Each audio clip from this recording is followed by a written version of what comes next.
Good morning to those joining us from Europe, and hello to our viewers joining from other time zones. My name is Vlad Maximov. I am a global Europe and regional policy reporter here at Euractiv, and I have the pleasure to welcome you to this Euractiv debate between key actors about the present and future of cohesion policy. Our event today is part of Euractiv's project called Let's Meet Cohesion Policy, a journey through regions' challenges and success stories, co-financed by the European Commission's Department for Regional and Urban Policy, DG Regio. Cohesion, the EU's flagship policy, is aimed at reducing territorial, economic, and social disparities between different places in Europe. This 330 billion investment package, making up about a third of the new EU budget, will focus on bringing about a smarter, greener, and more connected Europe closer to its citizens by 2027. Now, that's a tall order in its own right, complicated by the fact that the funds will be implemented simultaneously with the EU's 750 billion recovery package. This is likely to prove a challenge, as the EU's cohesion ministers admitted last month in Lisbon. The Recovery and Resilience Mechanism, the centerpiece of the recovery package, will disburse about 300 billion euros in grants alone to be spent by 2026. At the same time, EU countries are also busy programming cohesion funds, which only need to be spent by 2029, leading to what critics fear will be a prioritization of recovery fund spending and empty cohesion project pipelines. This is in a period when spending of structural funds by member states has already considerably slowed down compared to with the previous investment period. Comparing the last years of programming cycles between the budgetary periods, EU countries had by the end of last year spent 56% of the funds versus 64% in 2013. Meanwhile, the new cohesion policy has increased climate spending targets to 30% in its biggest funds. All this at a time when critical voices across Europe point to the misuse of the funds in so-called cohesion countries, the main beneficiaries of the regional policy. They argue that instead of contributing to real change, taxpayer money goes into the pockets of corrupt political elites. Now, on the flip side, the beneficiaries of cohesion continue to complain about administrative burden. So how can we increase the efficiency of the policy and fund absorption while reining in corruption and show the impact of cohesion to citizens? As you can see, we have a packed agenda today, but we will dive in just in a second. And now I'll go quickly through the housekeeping rules.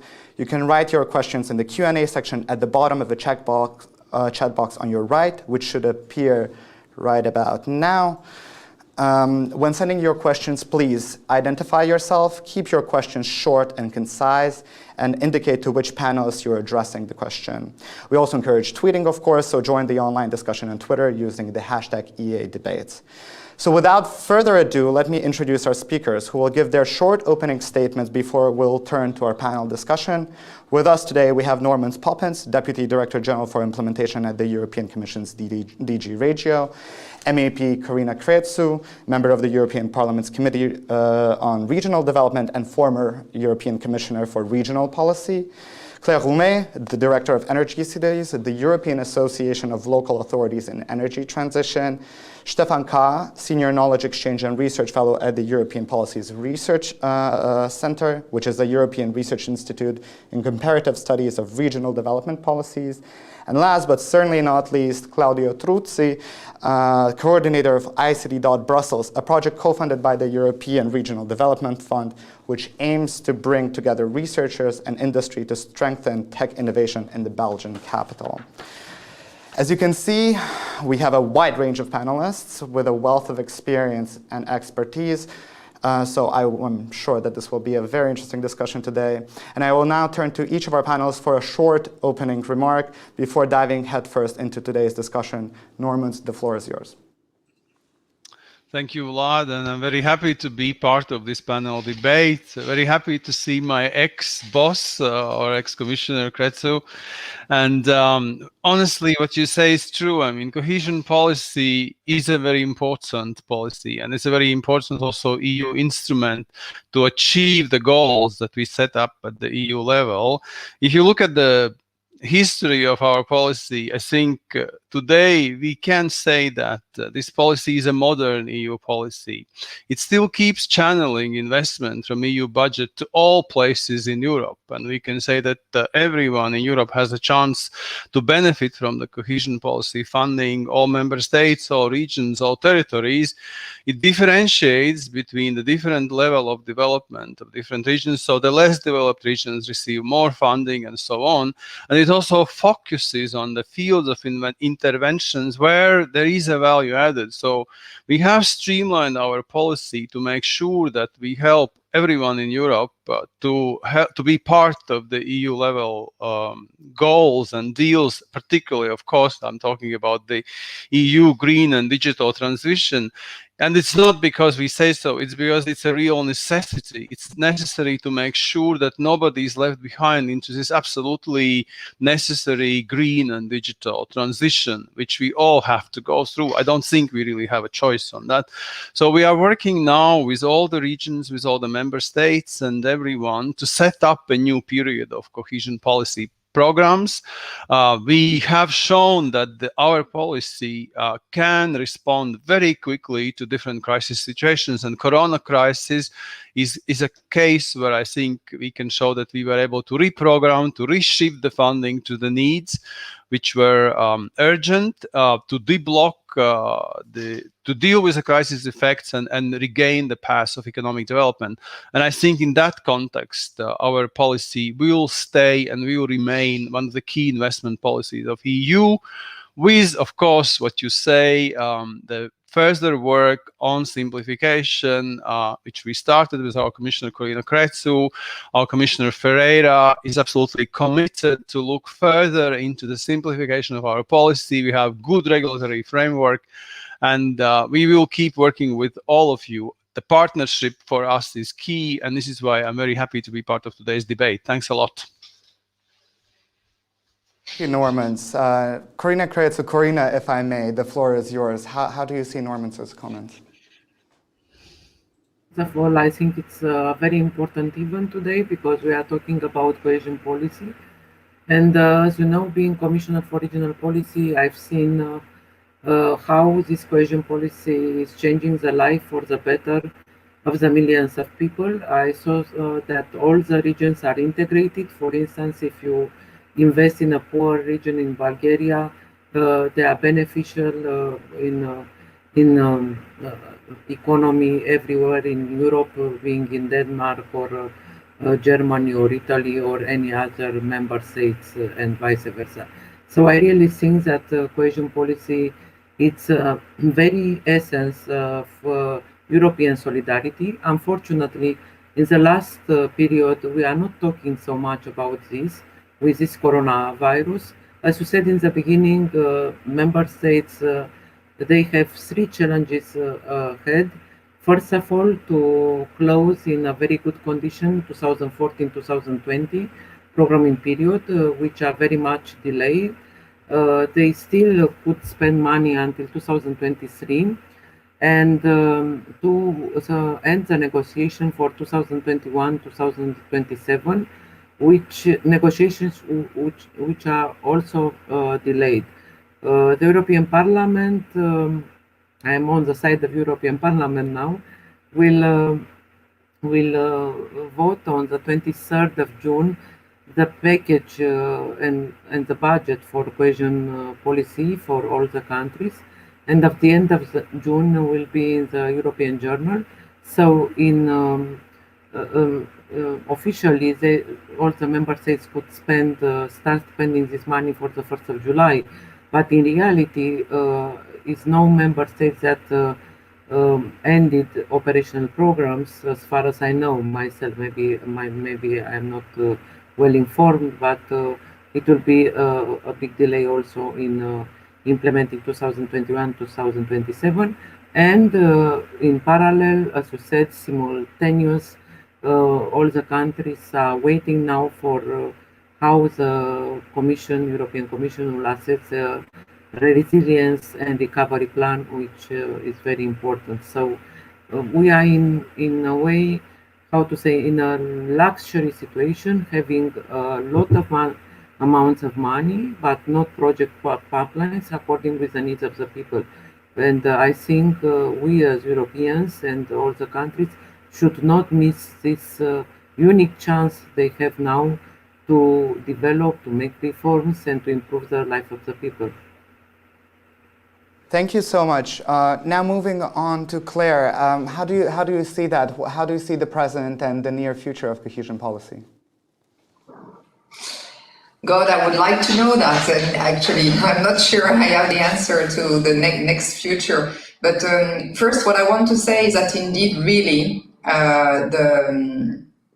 the current cohesion policy has changed life for years. It has been really something which is one of the best success of the EU. And for cities, the cohesion policy also worked very well. And many of the programs that are dealt with by DG Regio are of tremendous importance for cities transformation.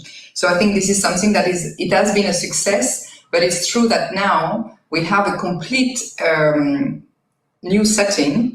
And it's really also maybe time to rethink what we wanted from the cohesion policy. The cohesion policy has been thought to be the program to make sure that all regions will get developed, and that the less developed regions would basically come to the level of metropolitan areas that are very successful. But today, what does it mean successful? I mean, the biggest metropolitan area that have been built on their own development, on high tourism, super strong innovation in such in some sector that are very fossil demanding, and now those metropolitan area will be the one left behind. And maybe indeed a smaller city like Bistrița in the border of Moldavia in Romania is the place to be, because it's the best place in terms of resiliency, in terms of food, energy, water supply, and that will be, or that is currently much more important and much more prominent as challenges than it was before. So I think that we also need to completely rethink first, what do we mean by less developed regions? And maybe we have to learn a lot more from those places that we have considered and that were less developed in the past, and that we can maybe learn from their own models for other areas that we have thought that they were really extremely well developed, but that will maybe shrink now.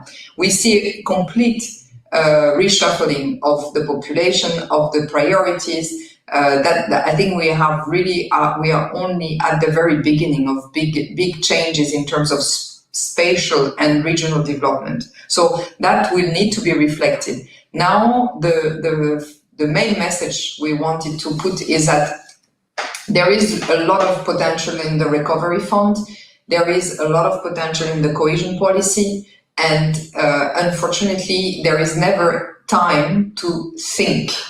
And what local authorities, regional authorities would need now is just to stop being able to think exactly what would be their strategy. How do they land in 2030 if they want to be indeed on track for the climate agenda? And this needs to we need to take the time to think. During 1 year, we have paid enterprise to just do nothing. I mean, because to wait, to survive, because the COVID just completely scratched their activity. We also need to allow the public authorities to have this time to just do nothing else than thinking.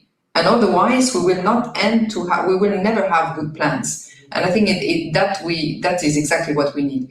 In terms of absorption rate, in terms of everything, we need to say stop. We just think. Well, thank you, Claire, for those points. And Stefan, you've been researching cohesion policy for a long time. How do you see this? Claire mentioned that maybe we should rethink how we think about less developed regions. What's your view of that? Yes, thank you.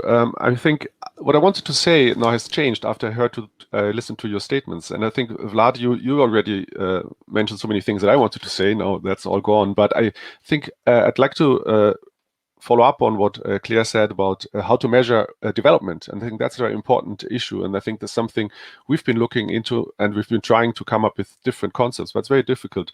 But one aspect, and I'm quite happy that we have people here representing cities, is, in my view, cohesion policy needs to find itself or redefine itself as a territorial policy. And we have the tools in place. We have the territorial dimension. We have things that have been introduced, integrated territorial investments, CLLD.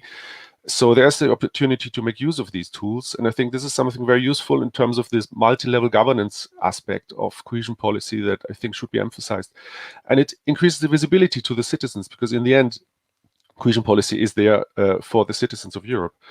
And the second point, I think, is also been touched on. For me, is important that we need to see that cohesion policy is a policy for all, for the entire Europe. And the contexts are so diverse. And I think there needs to be an element for that allows this diversity to in implementation systems also to be expressed. The importance of cohesion policy is so different in different countries. In some countries, it's the driving development policy by far. This is the key.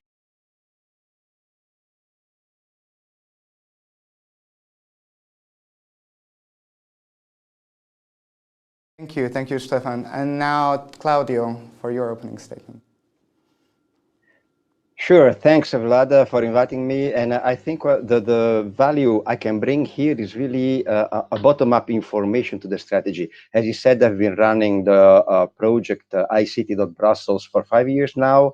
I've been in touch with a lot of companies, with the economic tissue of the region here. So what I would like to bring to the table is developing a little bit more on one point that Stefan just made. It is difficult to measure. How to measure things, how to measure complex concepts like development.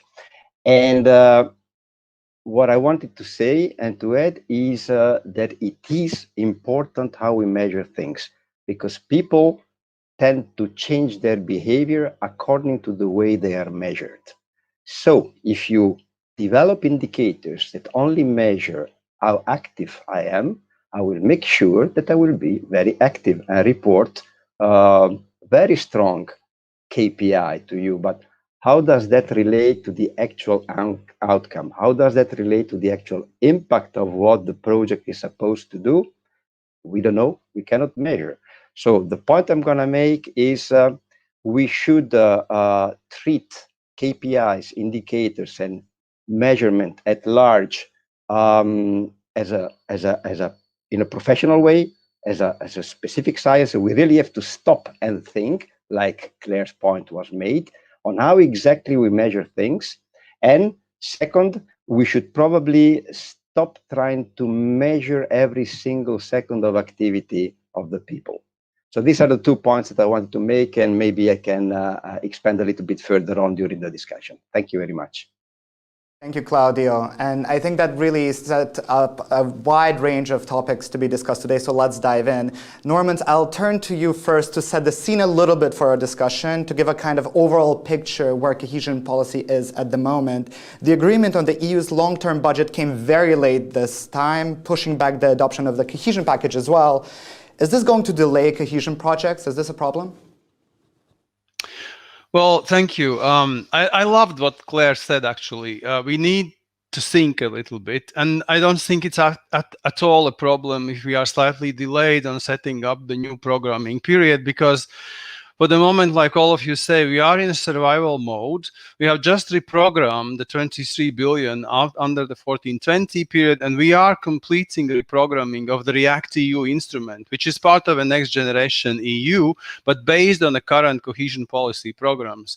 So this money is being disbursed as we speak to help to fight the effects of the crisis, but also to make a bridge on this more permanent development needs, which is linked to green and digital transition. So we are there, and as also the implementation of 1420 is still ongoing until 23, as our ex-commissioner said, we are still very well placed in terms of receiving funding for the needs of the crisis and regaining back to the development path.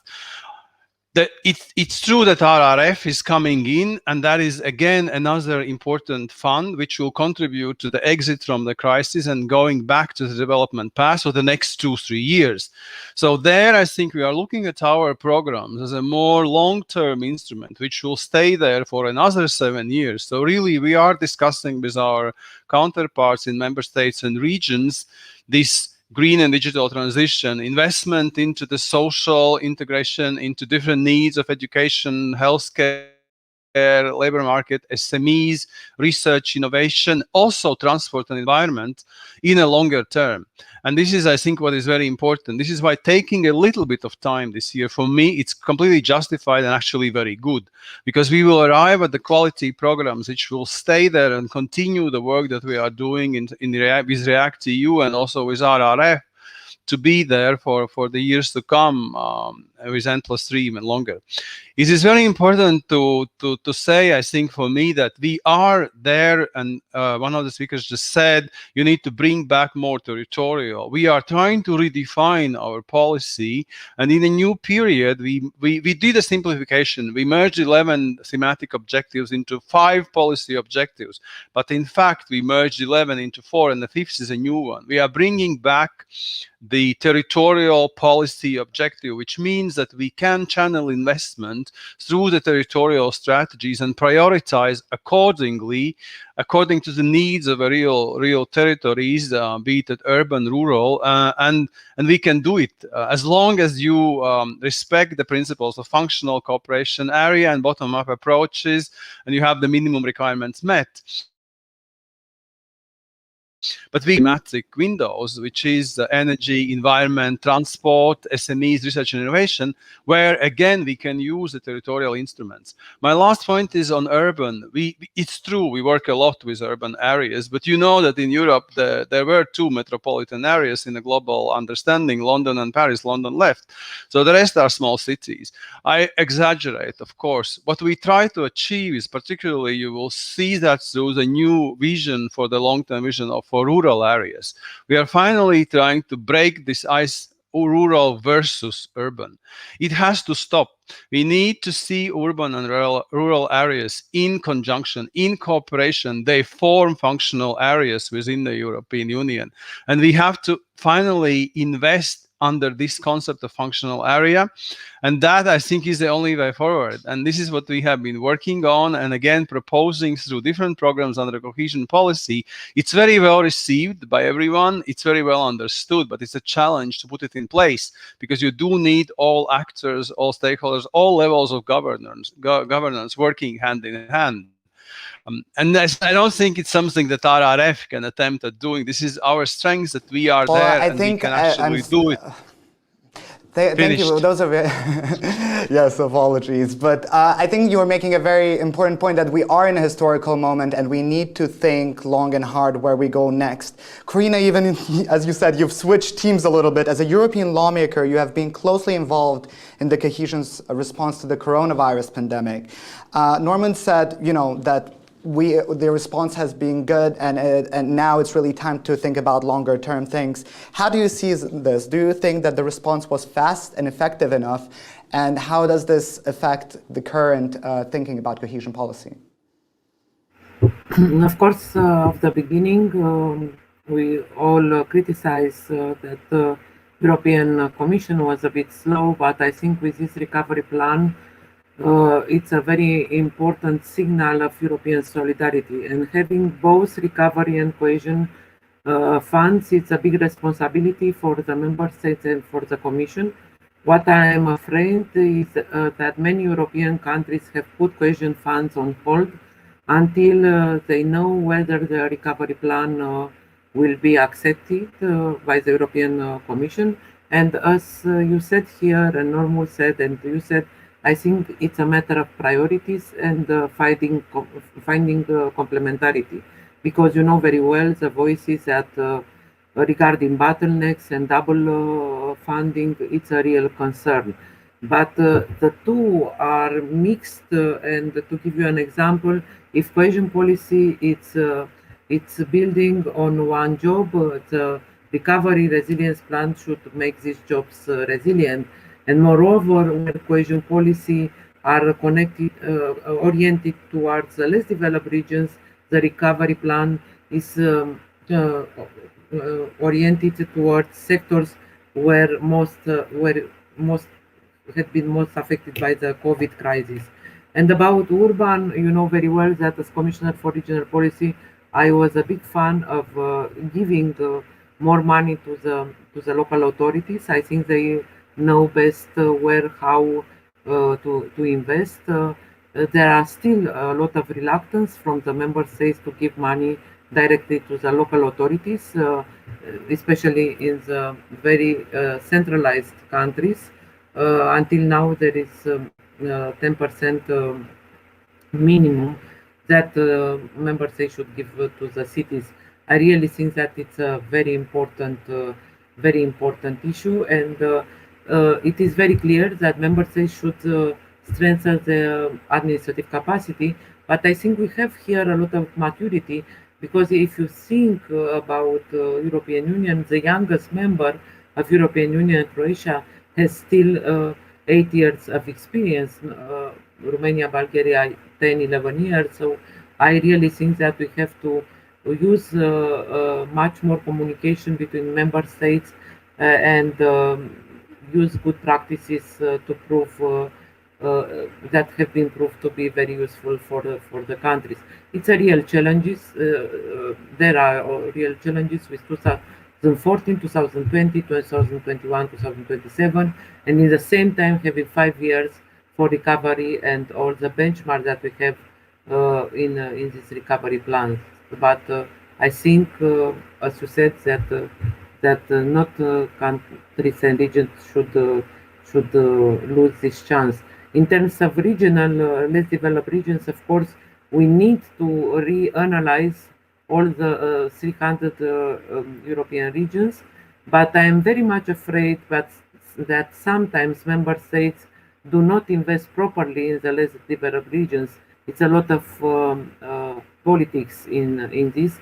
Even the European Commission, it's pushing for closing the gaps that we have between North and South. Hold on just for a moment there, because you're making a very interesting point, and I think Claire made a very similar point earlier that, Claire, you have your ear to the ground when it comes to local and regional authorities, and the former commissioner was saying that we really should invest into their capacities as well. So learning from the coronavirus pandemic, you were saying that maybe we should reconsider what we think of as traditionally regions lagging behind. How do we do that?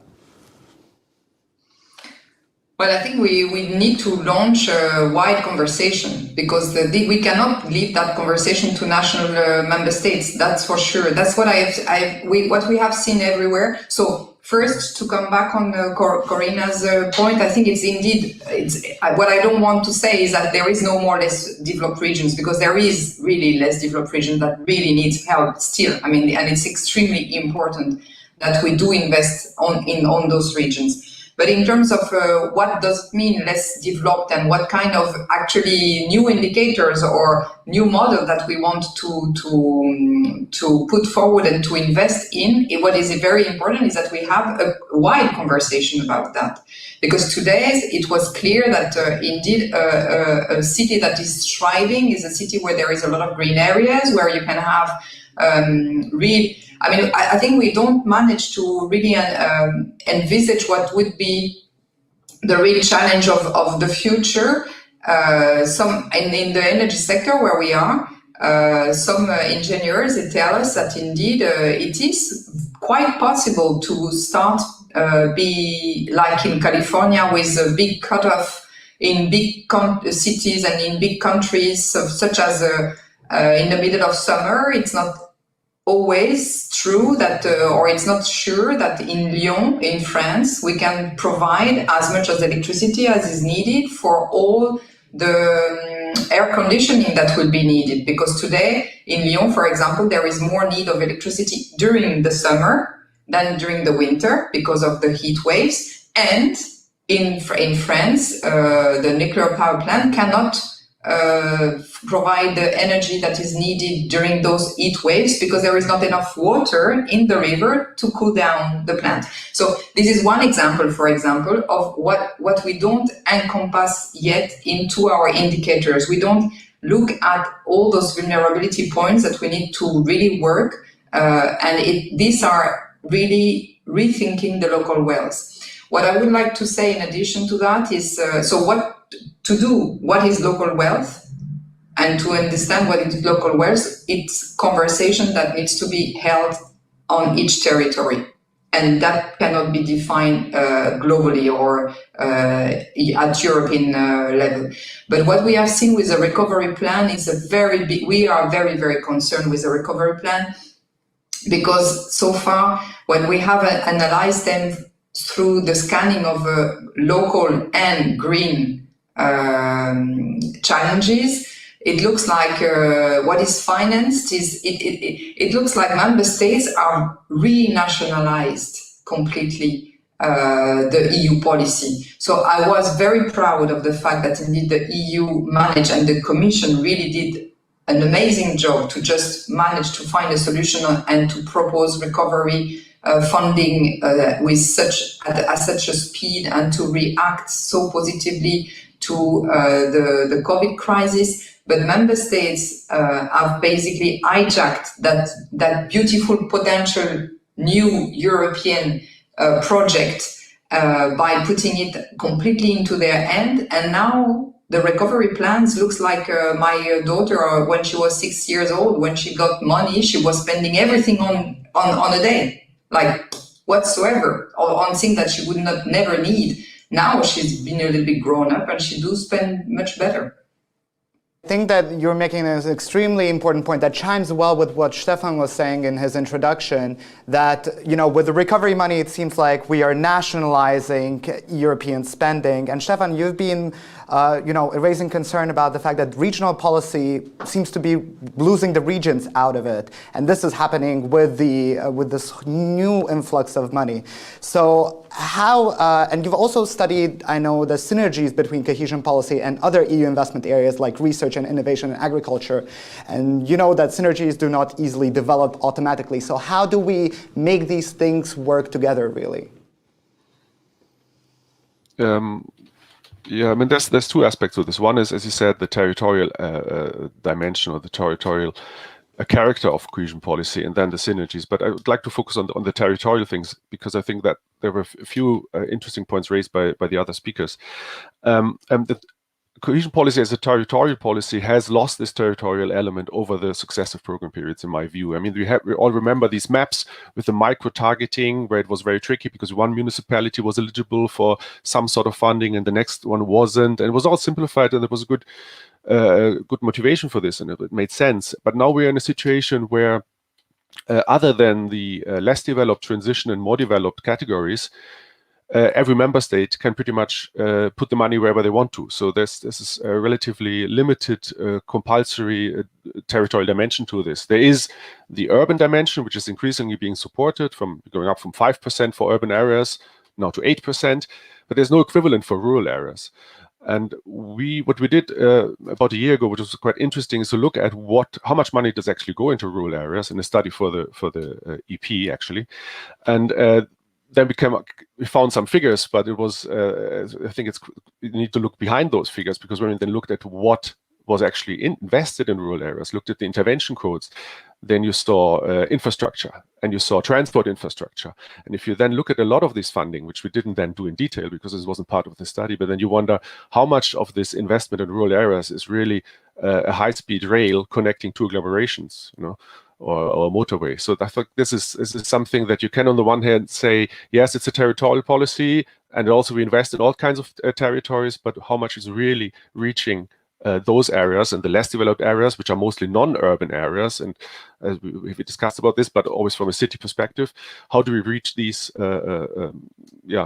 This part of Europe? I think that's very interesting, and now actually this is perfect moment to ask Claudio, who's been on the ground implementing one of these projects, also in the Brussels area. So.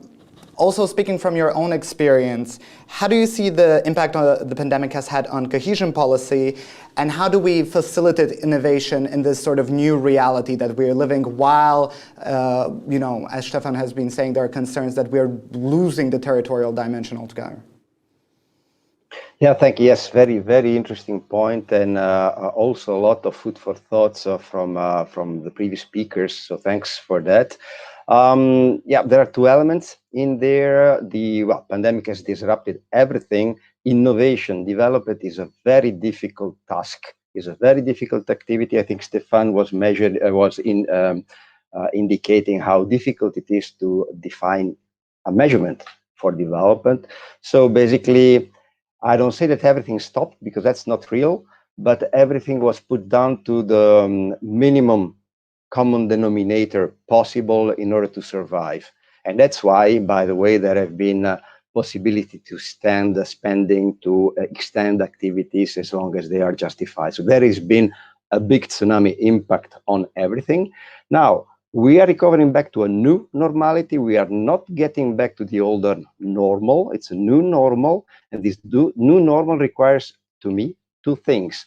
One is, and I bring it back on how you measure things, we have to learn at the policy and regulation level and objective statement level and also strategic level how we impact the operators on the ground according to how we are going to measure them.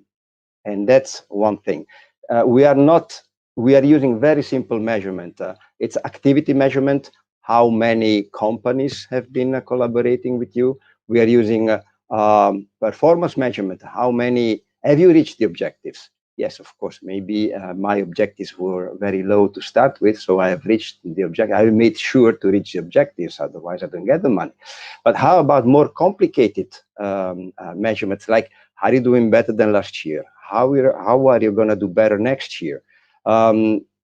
Things that do involve differences and ratios are very difficult for us as human beings to grasp, but they reveal a much more profound information as to what we can do next. So these are actionable measurement, actionable indicators, and we should try to steer a little bit more into that, number one. Number two, we should introduce new measurement like resilience. How do we measure resilience? We now measure activity, we measure relevance, we measure efficiency. We should start measuring resilience. Basically, it's equivalent to the stress test for banks. How can we stress test an ERDF project? I think we should start discussing a bit on that project, on that concept as well. And to finalize a little bit, I like Stefan's point on the geographical angle at which you view things. But from my point of view, coming from many, many years of running a European project, I see actually that now there is this a strategic innovation context, a smart specialization strategies, who are actually helping enormously the operators like me to navigate and steer our way to really better measure the value that we add to the region, as opposed to 10, 20 years ago, where, okay, you were doing something, the next municipality was doing something else. What was the relevance of it all? Now it is easier to understand the relevance of what we are doing. So we should go on and better use the strategic innovation context, the smart innovation strategies. But I do agree, involving this element of functional areas rather than keeping in our head the wall between urban and rural. You mentioned a very important concept, very often talked about in the context of cohesion policy, smart specialization. Claire, I know you have an opinion on that. Could you comment? Yes. So you hear me? Yes. I'm not a big fan, to be honest. I can really relate much more to the concept of functional area. Smart specialization has been a way to put a lot of competition. I mean, it can be used in different ways, but if it's used to indeed brand different cities around some very specific targeted added value that they would have because they would really invest massively in one sector, this will not make those areas very future-proofed. So this is another terms I would use. I'm not using the resiliency one because resiliency is, for me, extremely negative. It's just your ability to respond to shock. Future-proofed is, I would say, a little bit more the way I would like cities to envisage the new impact, their new impact assessment, whether they can manage to really be on track to build a better future, a future that is indeed a really livable place for all.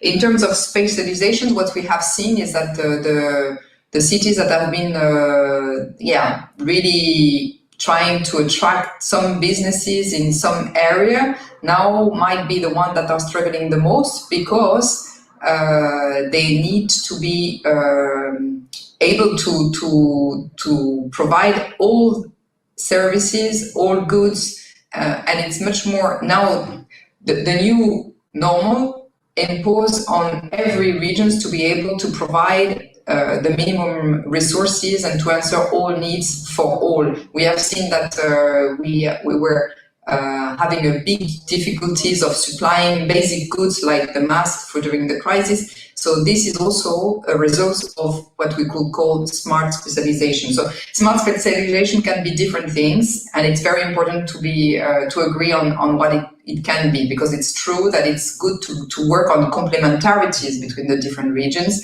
but it's not good if one region is too dependent on one sector.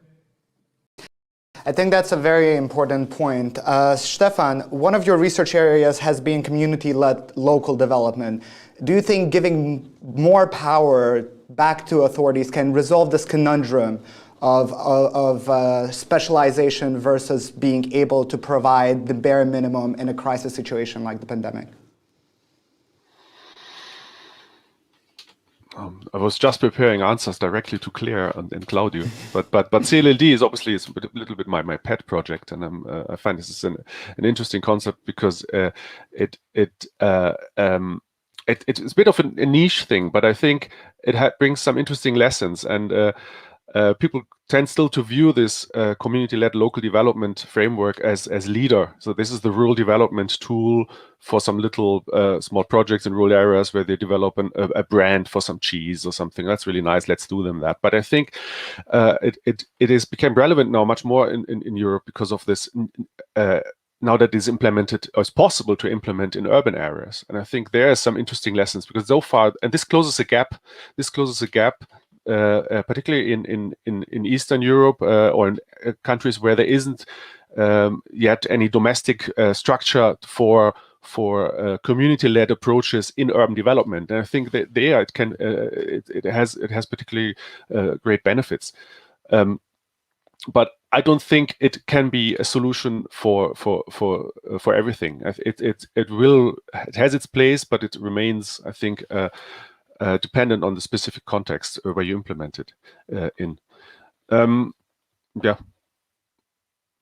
Thank you, Stefan. Now, to shift gears a little bit, I want to go back to the points already mentioned, which is this flexibility that was given to national governments during the pandemic. Now, often the discussion about simplification ends up in touting the importance of flexibility, which has its own pitfalls. Just to give you a quick anecdote, already we know that the Czech authorities initially were trying to spend 15% of their REACT-EU emergency instrument allocation in sporting infrastructure. And though Prague has backtracked on this decision, the episode highlights, I think, the dangers of giving member states too much leeway in spending structural funds. Norman, the Commission introduced significant simplification, as you have said. Will this be enough? And on the other side, how do we increase fund take-up without loosening the strings attached too much? Well, I would love to continue discussion with Claire, Stefan, and Claudio, because what you say is so important, and we are working on the future of smart, on the future of CLLDs, ITIs. We are working on all these concepts. We are mainstreaming them, and they are extremely important, but extremely important to get them right. Like you say, they have advantages, they have limitations. And so this is our policy. I mean, we are an EU budget, okay? So it's a taxpayer's money. So we always have to find the balance for our policy between a simple implementation, just giving funding in the simplest possible conditions, and still being accountable to the European Parliament. I'm sure Corina will say that, because we have to go to Cont Committee and the Court of Auditors. So we have to find the balance. I do believe that good and correct quality level simplification does not possess the risk for accountability, and this is why we are working intensively. We have more than 80 simplification measures in our new regulatory framework, but we don't leave it there. We have established a simplification network already years ago, because we realize that not enough of simplified costs are used, and this is a real benefit to all the beneficiaries, to use more simplified cost options, more result-based schemes. This is similar to what RRF also is going to do. It's payments against results, but we are also having it in our cohesion policy a lot in the ESF side. Now we are mainstreaming it for ERDF, and we are working with networks to make sure that it is done in a quality level, that we have necessary assurance also in place, because in the end, you are right, it is about quality and it's about correct investment. So we have zero tolerance for fraud and corruption, and we work on that.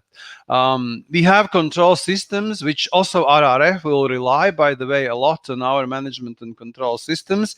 So I don't think that with an RRF we will have a completely new world, because in the end it will be the same managing and control systems that will be dealing with RRF in member states. And we have to progressively also trust and move to this fact that the national and regional level authorities should be in charge, and they should audit, they should do the management verifications on the quality level. This is what we've been working on with all these years, also building the capacity of these systems, and I think it pays off. Hopefully it will be recognized also by the Court of Auditors when they produce the new error rates this year. Thank you for saying that, but I want to put this to Corina. There's a growing mistrust in politics in Central and Eastern Europe, and which can endanger the European project, some would say, and this negatively reflects on the perception of the cohesion policy's impact. Meanwhile, as we've seen from the previous budgetary negotiations, net contributors to the budget and EU skeptics often argue that cohesion projects fuel corruption. So what can we do to convince citizens on the ground that cohesion policy is not a waste of resources and it's really changing lives? So I really think it's a big problem, and I felt that during the negotiations of the new programming period, when I had to speak with big beneficiaries and also with the big contributions. So contributors. It's very important to make this cohesion policy more simplified. You know very well that we had during 2015-2017 a high-level group of simplification. Normand already mentioned that we came with 80 simplification measures, because it's very sad to see, especially young people, that they say they will not use cohesion policy anymore because it's too complicated and too bureaucratic. It's very important. On the other hand, simplification should have go hand in hand with what you said, the flexibility that European Commission gave to the member states during the coronavirus. But these are measures on the shorter period, about the deficit, about possibility of changes from one side from another, one fund from another, and giving to the health sector priorities. I'm not sure that all the member states used all these flexibilities in the last period, because we already approved in the European Parliament all these flexibility measures since March 2020. But anyhow, it's a delicate balance. I am now both in Cont Committee and in the Regi Committee, And I know how hard it is to convince that we need to make simplification, but this is not automatically going to the misuse of the funds. So that is very important to underline. So and another problem that we are facing is gold plating practice made by many member states. So they are putting a lot of regulations, much more complex than the European ones that we have, and I think this make life much more complicated. So I really think that we have to make a recommendation to the member states to have simplified option costs and so on, and proportionate controls. Auditors at the national and European level should work together and to detect any fraud. I really think it's very important to gain trust in this policy, because when you look at, at the index, is not one country more corrupt than other, and anyhow the European money were recovered, but of course the aim is to have zero tolerance to fraud and to invest Sorry, this I will just money cut you off for a second there, because you said a very important point, I think, about creating flexibility without losing the strings attached. And you've been talking about auditing, and I know, Claudia, you have been on the other side of the auditing process as one of the final beneficiaries of cohesion policy. How do you see these concerns about too much bureaucracy and strings attached versus corruption? Yeah. Again, from the operator side, I do not see the difference between what the EU, actually, the European Commission is asking versus all the other strings attached by the national or the regional or the federal entities. I just see the total of it. And the total of it is the following. We are measured by the fraction of the hour. We have to fill in timesheets and accounting for fractions of the hours of our activities to the project. That's fine. It's taxpayers' money. I understand that we need to control how we spend my own money, by the way, so it's perfectly fine. The problem is that with the current process, you do not reduce fraud. Actually, if I have to quote Ville Itala, the Director General of the OLAF, the anti-fraud agency of the EC, in the recent years, there is a growing trend in fraud, especially for sustainable and environmental related projects. So it is clear that the current system, just by measuring activity of the operators, is not good. We need to change that. How? I don't have the answer. If I had, I would be rich. But certainly two things.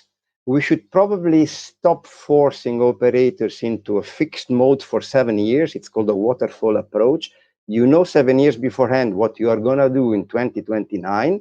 Now, we've seen this is totally false. We do not know because the context changes. And there is no intrinsic mechanism into the project to adapt. So change system, measure less for complex tasks, and focus more on the impact. I think that makes sense. Claire, how do you see this? Do you agree that this is a made-up trade-off between flexibility and corruption, and can we really have it all? Oh, yes, I think we can definitely have it all. There is examples where it works. So first, I think one thing that should really be done is to apply the same rule than the Horizon Europe or the Horizon 2020. Every city that is using this money says that it's much more efficient, much easier. And the process is, I don't think that there is more fraud with the Horizon 2020 than with the regional funds. And however, the process is very simple and it's upfront money. It's really something that is possible for local authorities at least to be really part of. That's first thing. So there is programs there are programs that are indeed working well. And that is, I think it's also much better for the European Commission. Otherwise, you will basically fall apart in terms of doing controls all the time. And secondly, I think in terms of corruption, that I never really understood why we don't go onto a road of complete transparency. Many cities or big cities everywhere in Europe have started to do participatory budgets that are really also working very well. You give money to citizens to do projects, and this is working. There is no loss of public money. The public money is not badly used.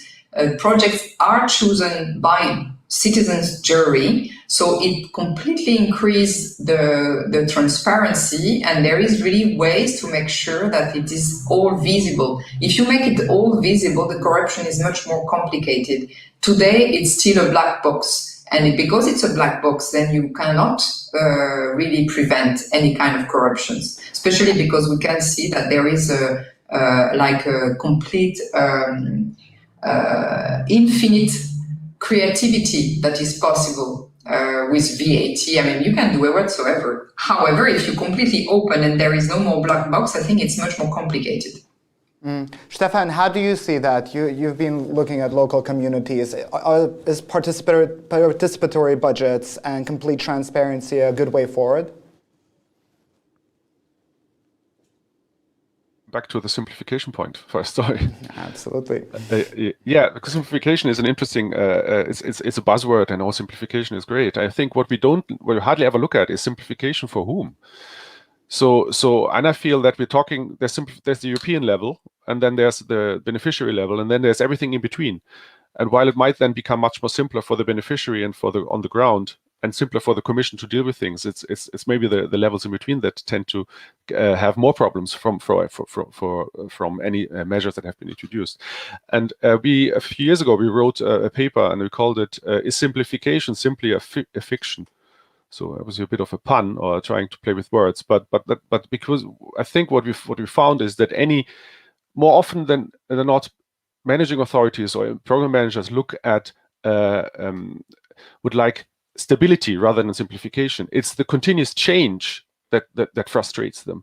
So, or the added requirements and reporting and new strategies and new elements in the policy are added to it. And it's not so much anymore the more technical things that are being dealt with flat rates and these other more practical approaches, but it's just always new tools, new programs, new element. And we're seeing this now with the introduction of the RRF, obviously, as a major change, obviously with wide-ranging consequences, but we have the just transition mechanism, all those separate funds, all the various directly managed instruments. We mentioned Horizon, Interreg Europe, all these things. And if you then think of the potential beneficiary on the ground, that is how are they going to understand this? How are they understand this complexity, and do they really care about these, or do they understand these buzzwords, smart specialization and another acronym? So I think that's where we need some simplification, I would think.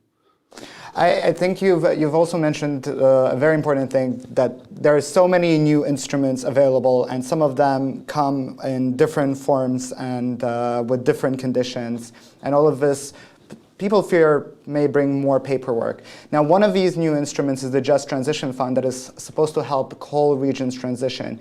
Corina, Romania just announced a coal phase-out date. But prior to that, there have been concerns that maybe money will not be able to go to the regions that need it most to phase out coal. How do you see this problem? Are we on the right track, or is this really creating more burden for the territories that were already struggling? I really think Just Transition Fund is a very good instrument. We started with the pilot projects in 6 countries, Poland, Germany, Czechia, Romania, Bulgaria, and Greece and Spain. Pilot projects with regions in transition. And now we have a dedicated Just Transition Fund to help to have these financial instruments to provide support to the territories that face serious socioeconomic challenges from the transition towards a climate neutral continent. But I really think that it's very important to have strategies in place And I'm afraid that in the case you mentioned, or maybe in other cases as well, that there is not a clear strategy in place. It's just transition fund in Romania will cover almost 12% of all just transition fund. We talk about one of the poorest region in European Union, and it's very important to make alternatives, economic alternative from the life of the people, because if it's the same question like our previous colleague put, we do simplification for whom? For the last beneficiaries. We make this transition fund for whom? For the people who are living there, and they have to have new jobs, and of course these regions become greener and greener. So I really think it's a very important task, and I really think that European Commission should guide some regions and countries, because you know that especially in the case of Romania, you cannot work directly with the regions. So to guide how to deal, because we have many successful projects, as I said, starting from Germany and other countries, where regions who were very much carbonized now are touristic places, or they created jobs, they made the hub of innovation.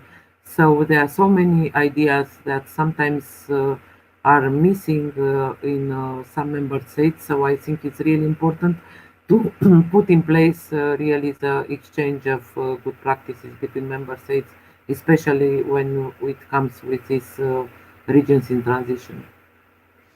Well, Claire, you're an advocate for local authorities in energy transition. How do you feel about the Commission's green indicators and the new funds?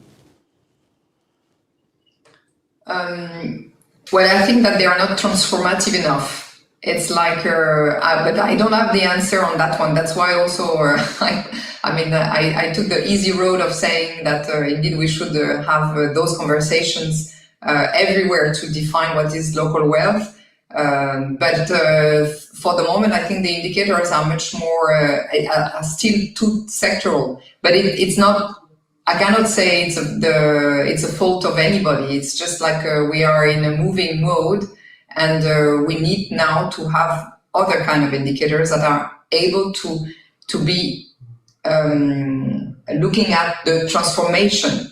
Do we transform really the economy? So it's more about dependency, energy, food. How can we manage to have the basic supply? Do we have access to green areas? I mean, it's much more about redefining everything. Claudio, you've been talking a lot about indicators and the importance of how we measure things. When thinking about the green transition, what are some of the pitfalls that you see in the current way that you've talked about already, what the problem is with trying to just create essentially a list of different indicators and go through them like checkboxes? How does that reflect in the green transition? How do you see it? That's difficult because, as Claire just said, static, absolute indicators are a thing of the past. They do not work because they cannot capture the speed at which things are changing. They do not capture discontinuities in the way things are changing, like the pandemic we just had. So that's element number one.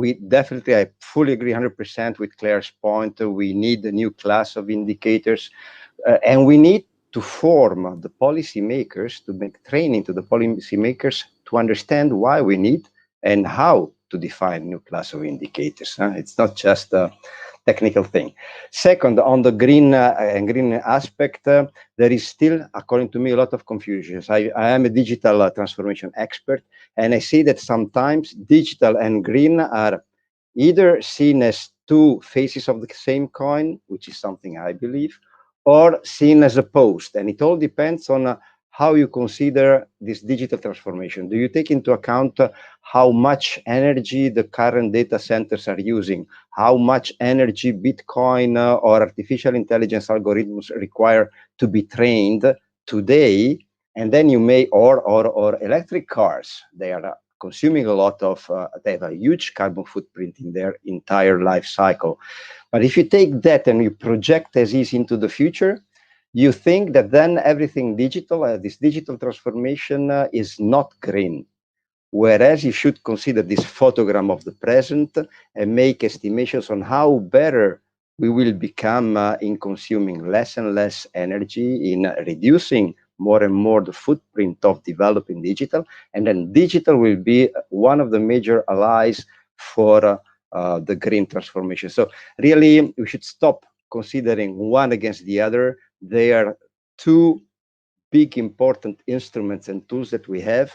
We need to train every single of us. We need to go back to school and learn new tools, new language, new understanding on how to use these new tools. Well, Normans, you will be essentially in charge of trying to measure all of these new climate ambitions, but also digital ambitions of cohesion funds. Do you think the Commission's indicators are up for the task? We measure everything. Of course not. I mean, as we've heard, it might be one of the problems. Sorry, go ahead. I don't even know where to start, because on indicators, I mean, honestly, I mean, all you say is true. We should start from the measuring the baselines, the welfare, GDP. Is it correct to say that GDP is the only indicator for measuring? Of course not. But then what else is there? I mean, how to replace it with how to add? I mean, it's all. I would love to have this discussion with you, and I would encourage you to raise this, because we need to do it. And I absolutely agree that we need to come out of the static indicators. The indicators also try they need to reflect the reality. You're right, but just discuss, when you go to discuss with committee, and I will go next week with Corina, they attack us on durability, where they say 20 years after you touch something, an investment, you cannot change anymore. So, you know, talk about the flexibility there. And so there is a balance to be found, and we need to measure outputs, results, impacts, and everything. So we will try. We are trying to set them up. We are trying to put them in our programs.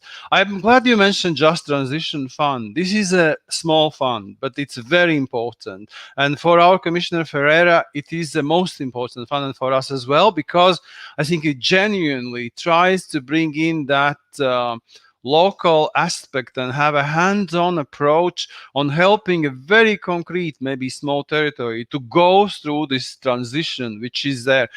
It's very clear that there are areas which really depend on the coal mining, on lignite mining, on the peat mining, or you name it, and it has to be phased out. So they will have huge problems, and this is why JTF is not about building new power plants and stuff like that. It is about helping those territories to diversify, to get through this with us, and we are ready to work with them to make sure that this transition really doesn't impact on them.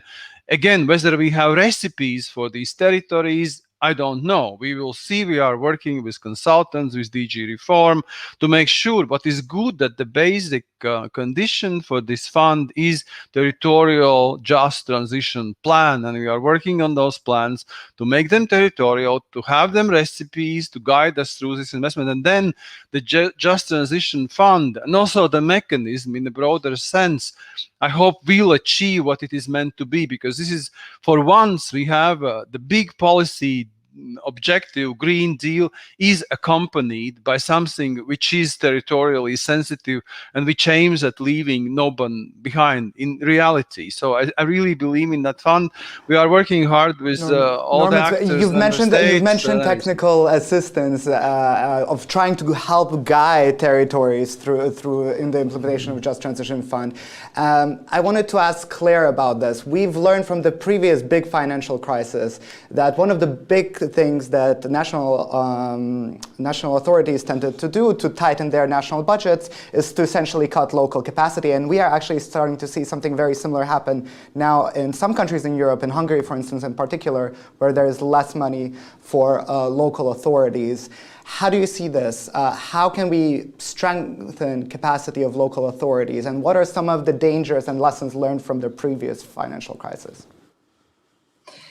So because we have not so much time, indeed, we just published a guide. I will send it to you to do your own, what we call a city facility. So indeed, it's a pilot we are doing now with DG Energy to help local authorities to design their investment concept. And then each city, they get a grant for this time to think and expertise, but expertise that can be national expertise or regional expertise, to really be able to transform their ideas and their project ideas into a financial plans, basically, because usually you miss this, there is a gap there, you miss that link in between the idea and the concrete plan.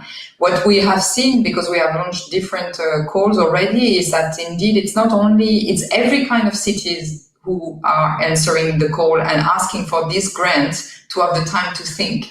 And this is very interesting to see that it's not only like small. We thought it would be more for smaller cities that would not have the capacity, but indeed also big cities. Even Paris wanted to apply, and we just said no, Paris, you need to find your money somewhere else. But it's really something that is very interesting, because it means that there is such a need. So this is a model that can be replicated everywhere. Now we would just like to just offer that model everywhere. But to come back on the Just Transition Fund, I really think also, for me, this is really a super hope to see that program that is just launched, because the approach is so right. I hope we can learn a lot very quickly, so that we can also embed the Just Transition Fund in the recovery in general, because I don't think the recovery will only be lasting for the next 2 years, unfortunately. And I really hope a lot. Thank you, Claire. But as you mentioned, we're really short on time, and I really want to get a couple of questions in.